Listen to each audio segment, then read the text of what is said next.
Hello everyone, welcome back to our channel. আজকে তোমাদেরকে আরও কিছু টিপস দেব মুখের ত্বকের জন্য।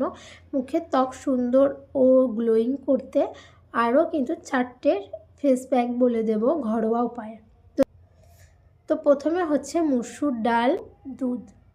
এটা কিন্তু গরুর দুধ হতে হবে এবং কাঁচা। তো মসুরির ডালটাকে কিন্তু ভালো করে মিক্স করে 1 থেকে 2 চামচ নেবে এবং পরিমাণ মতো গরুর দুধ নেবে 1 থেকে 2 চামচ। তারপরে ভালো করে ফাটিয়ে মুখে লাগাবে। এটা প্রত্যেক দিন লাগাবে। স্নানের আগে 10 মিনিট রেখে দেবে। শুকিয়ে গেলে নর্মাল পানি দিয়ে ধুয়ে নেবে। এটা করলে স্কিন একদম নরম হবে এবং উজ্জ্বল হবে এবং বলিরেখাও দূর করবে। তারপরে হচ্ছে কফি পাউডার, বেসন এবং কাঁচা দুধ, এই তিনটেও ব্যবহার করতে পারো একসঙ্গে মিক্স করে। কফি পাউডার কিন্তু আমাদের কালো ছোপ ছোপ দাগকে একদম রিমুভ করে দেয়। তো এটা তোমরা তিনটেকে একসঙ্গে মিক্স করে গায়ে হাত পায়েও লাগাতে পারো, খুবই ভালো কাজ করে। তো 2 নম্বর হয়ে গেল। 3 নম্বর হচ্ছে কলা, মধু এবং বেসন, এই তিনটেকে একসঙ্গে লাগাতে পারো।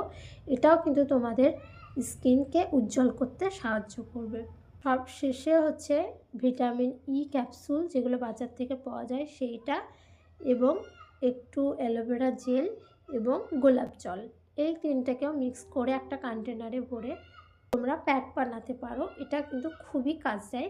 অ্যালোভেরা জেল কিন্তু আমাদের স্কিনকে ঠান্ডা রাখে এবং ব্রণভাব কমিয়ে দেয়। তো এই 4টি কিন্তু তোমরা মাসে ব্যবহার করে দেখো, তোমাদের কিন্তু স্কিন আগের থেকে অনেক সুন্দর আর উজ্জ্বল হয়ে যাবে।